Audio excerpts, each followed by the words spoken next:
You are listening to the Drink Less Lifestyle podcast with Dr. Sherry Price, episode number 167. Welcome to Drink Less Lifestyle, a podcast for successful women who want to change their relationship with alcohol. If you want to drink less, feel healthier, and start loving life again, you're in the right place. Please remember that the information in this podcast does not constitute medical advice. Now, here's your host, Dr. Sherry Price. Well, hello, my beautiful friend. I hope you're doing amazing today. In today's podcast episode, I want to dive into something that this season I think can bring up for many women in particular. And it's this term that I recently heard that I just really identified with it. And I think many of you may identify with it as well. And that is being a nice-o-holic. Because I wonder if being too nice and being a nice-o-holic is leading to you becoming an alcoholic or drinking more than you want. And so I want to dive into that concept of what is being nice, because I think a lot of times women are socialized to be nice, be polite, go with the flow. That's the right thing to do, the nice thing to do. That's what it is and what it means to be a good girl and follow the rules and color in the lines. And that's what is expected of us and to show up that way. And I know I was raised that way, to be nice to others, to be considerate of others, to put others' needs before my own, right? Being nice was like virtuous. It was moral. It was, what the good girls did.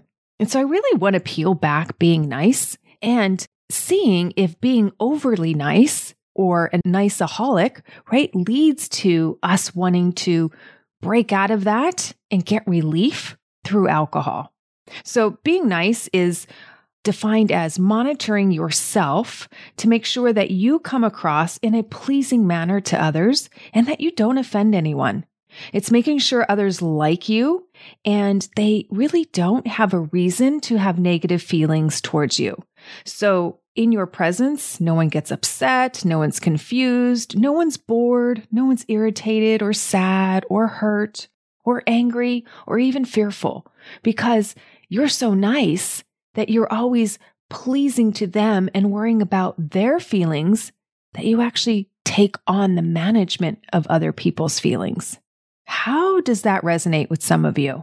Because I know a lot of us grow up and we're told to be nice and to be overly nice, where we're always monitoring and taking the temperature of the room and the people around us. Are they having a good time? Do we feel like we need to be the cruise director all the time when we throw a party or when we have a social gathering or when we show up to a social gathering? Are people going to like me? Am I engaging enough? Am I talking about the right thing? Am I avoiding the top 3 topics we're never supposed to talk about at a party?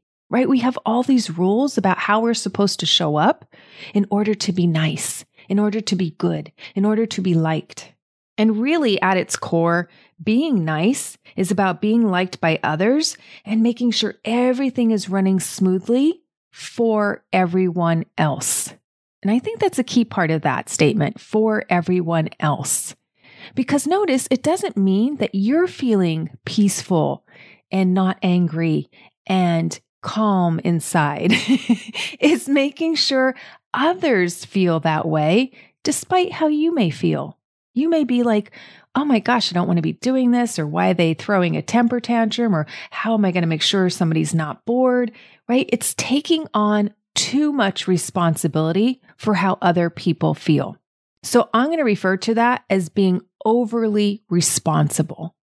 So we are responsible for us. That means we are response-able, right? So we monitor how we respond to a situation.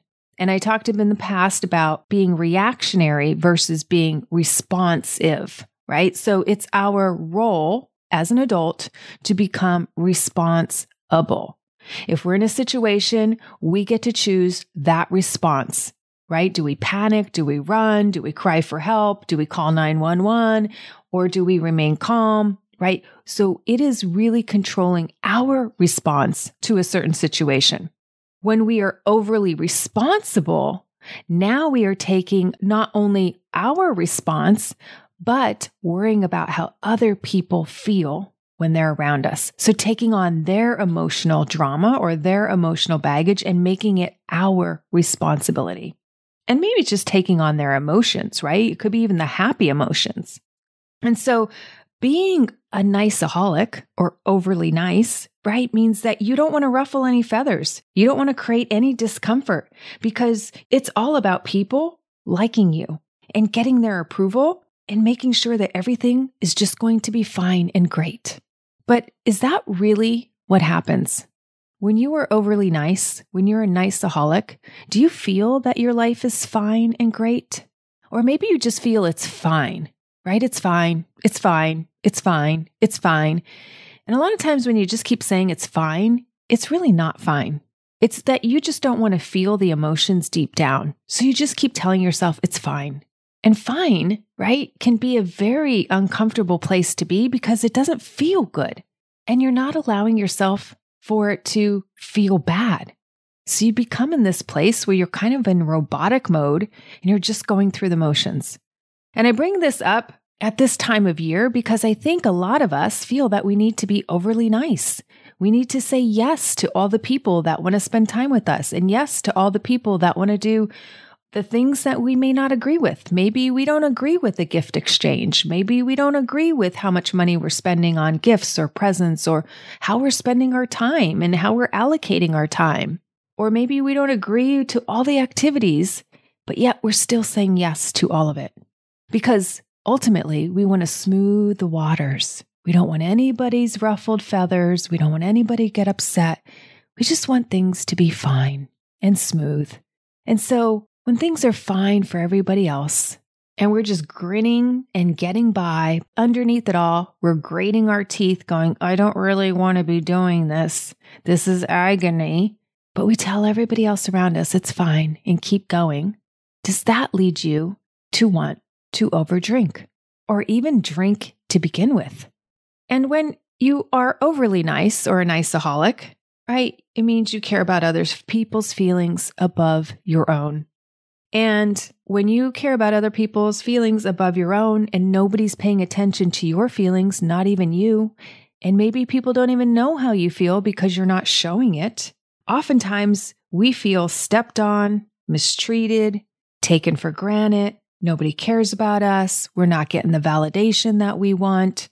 And we become resentful and bitter and full of anger and regret and sadness and mostly anger. I see a lot of women carry a lot of anger when they feel passed over, when they feel that their feelings are not taken into consideration. And notice if that is how you're showing up, right? Not showing your feelings, not discussing your feelings. And so when you neglect your own feelings and when you neglect your own needs, guess what?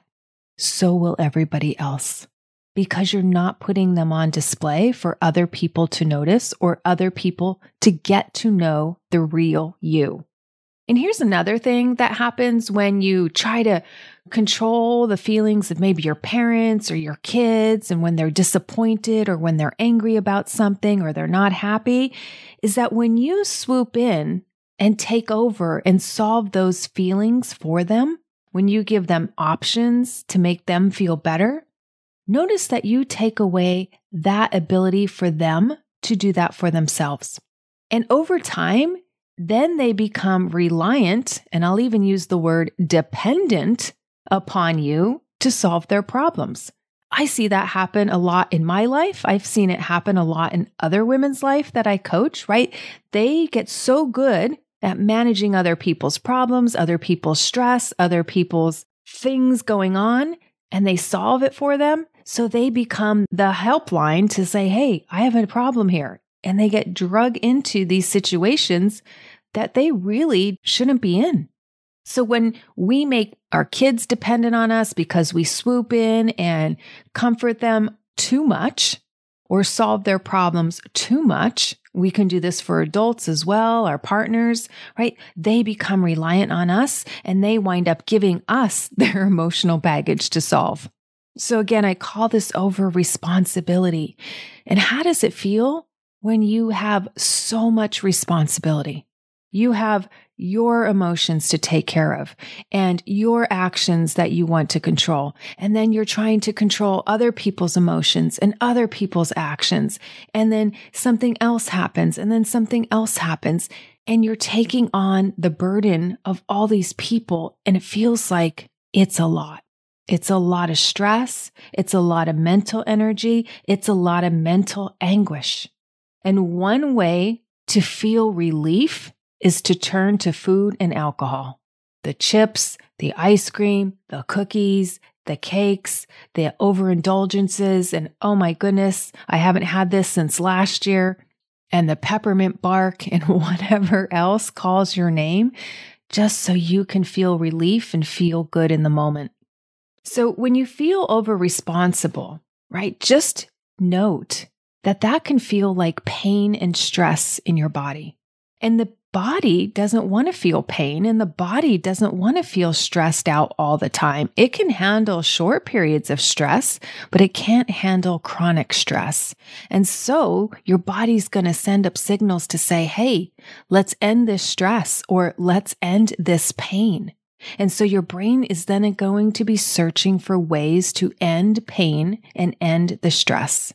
And if you taught it anything in the past that food can relieve it or alcohol can relieve it, that's exactly what your brain is going to think of as a solution in these times. Does this sound familiar to any of you? I know I lived this. I would use alcohol, I talked about in the podcast, to manage the anger I had with trying to control my daughter, trying to get through the night, trying to control her temper tantrums when she had them, trying to figure out how to parent this deviant child that I had. It was really hard. And I laugh about it now, but it was really challenging, and I was not laughing then. I was really at my wit's end because it was a form of pain for me. I couldn't figure out how to make it stop. I couldn't figure out how else to manage my anger so efficiently and effectively that alcohol did. And one thing I want to tell you is that I wish I had known it a bit earlier, but I'm glad I still know it now, is that I am really not responsible for other people's emotions. Now, that's not to say I don't take on the burden sometimes. I do because I want to, but I watch that I'm not overly responsible where I make people dependent on me.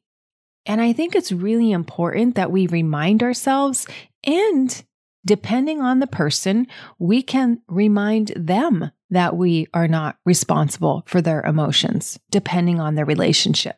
And it's not to say that you're not caring, that you don't love a person.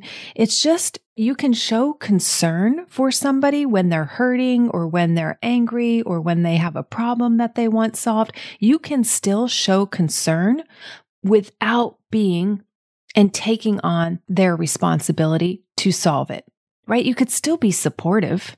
Oh, I understand you feel that way, right? That's a beautiful sentence to say to somebody who's in pain or in agony. But if we don't let other people manage their own emotions, guess what? They don't develop the skill on how to manage their emotions. And so this is something you want to teach kids early. And if parents haven't taught that to their kids, they grow up being an emotional mess later in life and not understanding what to do with those emotions, how to handle them. And so a lot of times they can just spew in anger or do things that they don't really mean to be doing because when they calm down, they start apologizing for it.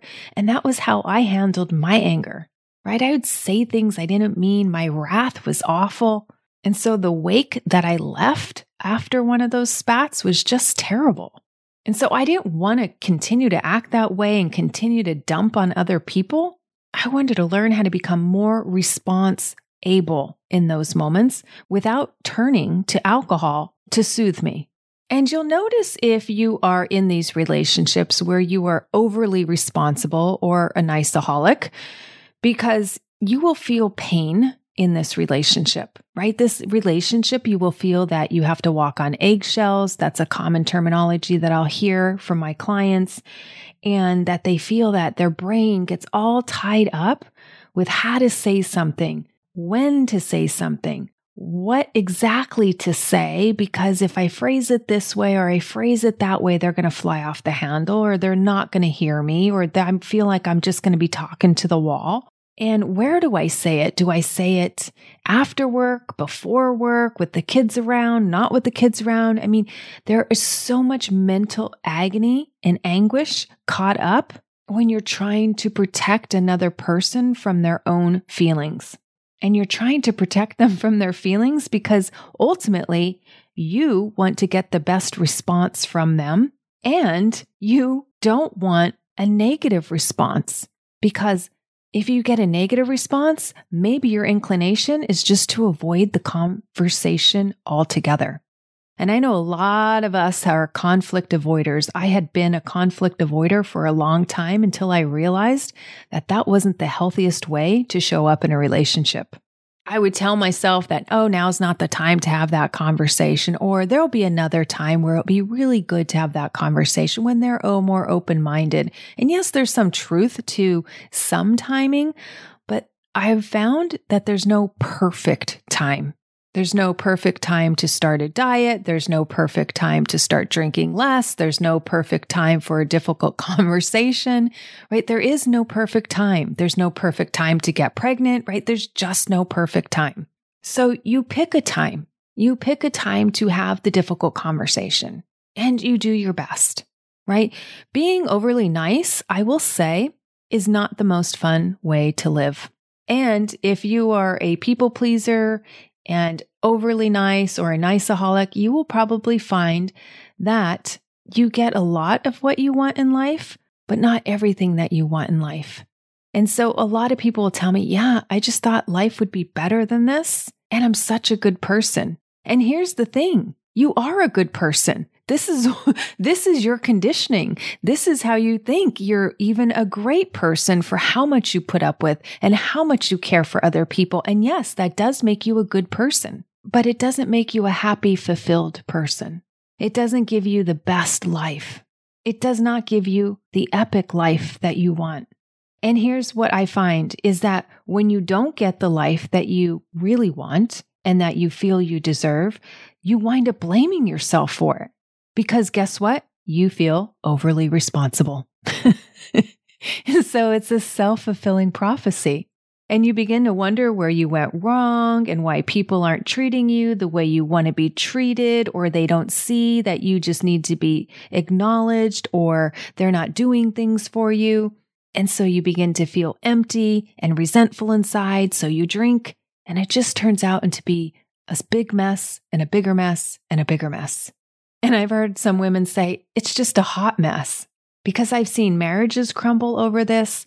I've seen parent-children relationships suffer from over-responsibility and being too nice, where the children just run over their parents, or one of the parents who's super nice, always giving, always there for them. And here's the thing, the person who's being overly nice, maybe that's you, doesn't see that their niceness or your niceness is part of the problem. They just keep blaming the other person. They don't see how nice I am. They don't see how giving I am. They don't see how much I do for them. And so guess what? They keep getting taken advantage of. And like I said before, it's really sad and breaks my heart because these women do have big hearts and they are trying their darndest, and they think, here's the key word, and they think they are doing the right thing. And I will tell you, this is a recipe for a non-epic, unfulfilled life. So let's talk about the solution. So the solution is not the direct opposite to go out and be not nice, which means being a jerk, being a butthole, and being a selfish son of a gun. That is not what I'm recommending as the antidote. So please know that that is not what I'm proposing. Rather, the solution isn't about not being nice. It's actually about being truthful and honest. And you can still be truthful and honest in a nice, direct way. So for example, let's look at some examples. So your boss asks you to stay late to get a report done that needs to be done by tomorrow morning. And he asks, hey, can you stay late to help me get this report done? And maybe you have something on the calendar that's really important for your family. And let's say it's your kid's soccer game.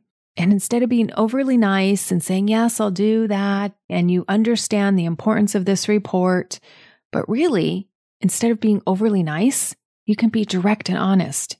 You can say, I'd really love to stay and help you get the report done, but I promised my kid I'd be at his or her soccer game, right? That's being direct, honest, and still nice. It's truthful.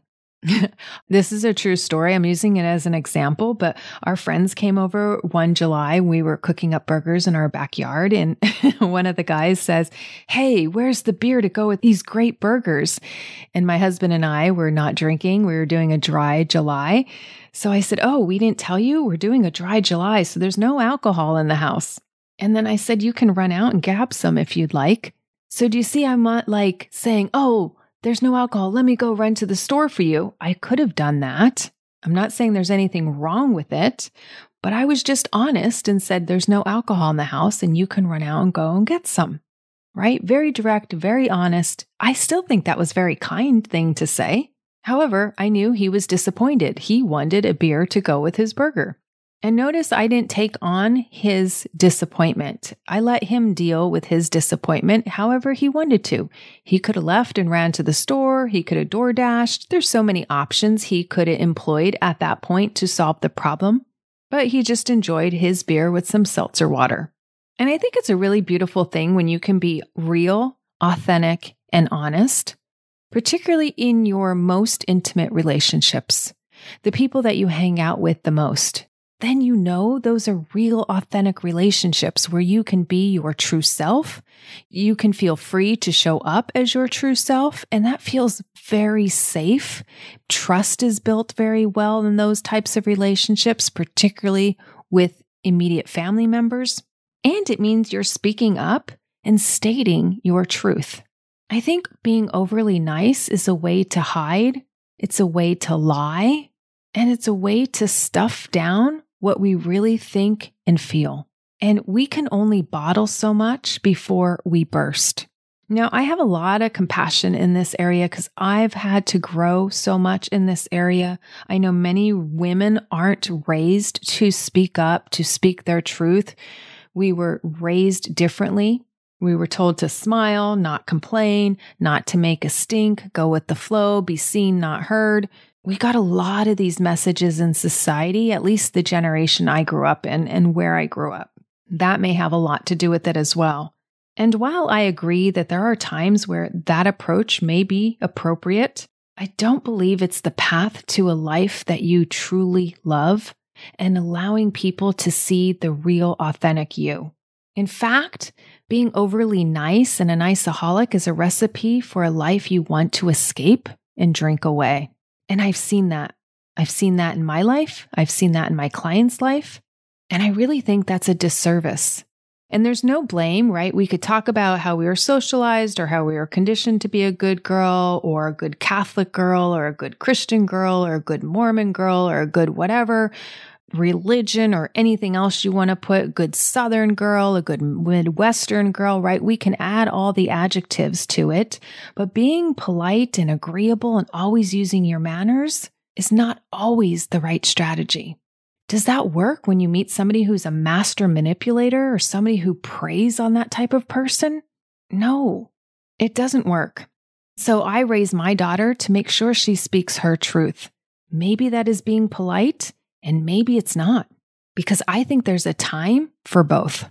And here's also what I find. When you're overly nice, oftentimes you lack the power, your own power to speak up for yourself, and then you're not taken as seriously. You become a pushover. You get passed over for promotions maybe, or you're just waiting for somebody to notice you rather than putting out all the accomplishments and all the things that you did do. Right? It's about being direct and being honest. And that means that you have freedom to talk about what you believe and what is your truth and what is factual, despite how the other person is going to react to your truth. Because I want you to know that your job isn't to protect people from their own feelings. And when you do that, notice what effect that has on you. not only the effect it has on them, when you're trying to protect others from their feelings, notice if you try to protect yourself from your own feelings, right? And I think a lot of us do. That's why we turn to alcohol and food to make us feel better, because we don't want to feel those negative feelings. So I ask you, as we're wrapping up this podcast, do you manage your anger and your feelings well? I know I didn't. I drank away my anger. And guess what? The next day, I just wake up sad and angry at myself all over again. When the alcohol wore off, the good parts of the alcohol, I was right back to being angry again. Drinking never really healed or solved anything. You can escape yourself for only so long, but then you come right back to yourself. And I know many women drink away their dissatisfaction in life. Or now, during this busy season and holidays, maybe you're drinking because it's so stressful. So you're trying to drink away the stress of it all. So maybe you're drinking because you're a stress-o-holic. And there's no judgment here. Look, I spent years drinking my anger away. I get it. But I'll tell you, I will stop drinking when I'm angry so I can learn better strategies to deal with my anger. So I was no longer running from myself, avoiding myself, numbing myself. You know where else I stopped drinking? At parties where I don't know anybody. Because the first thing I do at my husband's Christmas party where I didn't know anybody, or any other party where I didn't know anyone, was the anxiety was so great, who I was going to talk to and what I was going to say and how I was going to start small talk. Because that's not one of my strengths, I just ran to the bar. So I stopped drinking at parties where I don't know anyone. And I've learned to deal with the awkwardness and the anxiety. I learned how to deal with my feelings rather than running from them. Now, I can't say I'm a smooth talker and I'm not awkward, but I'm certainly much better than what I used to be. And look, I really want you to know that your brain will default to whatever is easiest and whatever works. And we all know that alcohol works for numbing. So no shame that I ran to alcohol. No shame if you run to alcohol. It's just effective. Our brains are smart. But for me, that excuse of drinking grew old. I kept thinking to myself, I'm a grown woman now. I can learn new skills. I don't have to keep doing this drinking thing like I'm in my 20s. I wanted to figure it out. I wanted to figure out new skills so I could be more successful in my life, not less. And I wanted to learn these skills because I didn't want the crutch of drinking to be my default mode of operating. And so for you, I just ask, is your nice-o-holic leading you to become an alcoholic? And you know I don't like that word, but it just rhymes. And notice if being too nice means you're not really speaking your truth. Maybe speaking your truth and having a difficult conversation is exactly what's needed to solve a problem. Because it's much easier, my friend, to solve a problem than keep running from it. All right, my beautiful friend, that's what I have for you today. I'll see you next week. If you want to change your relationship with alcohol and with yourself, then come check out Epic You. It's where you get individualized help mastering the tools so you can become a woman who can take it or leave it and be in control around alcohol in any situation. Epic You is the place for women who want to be healthy, confident, and empowered to accomplish their goals and live their best life. Come join us over at epicu.com/epicu. That's epicu.com/EPICYOU. I can't wait to see you there.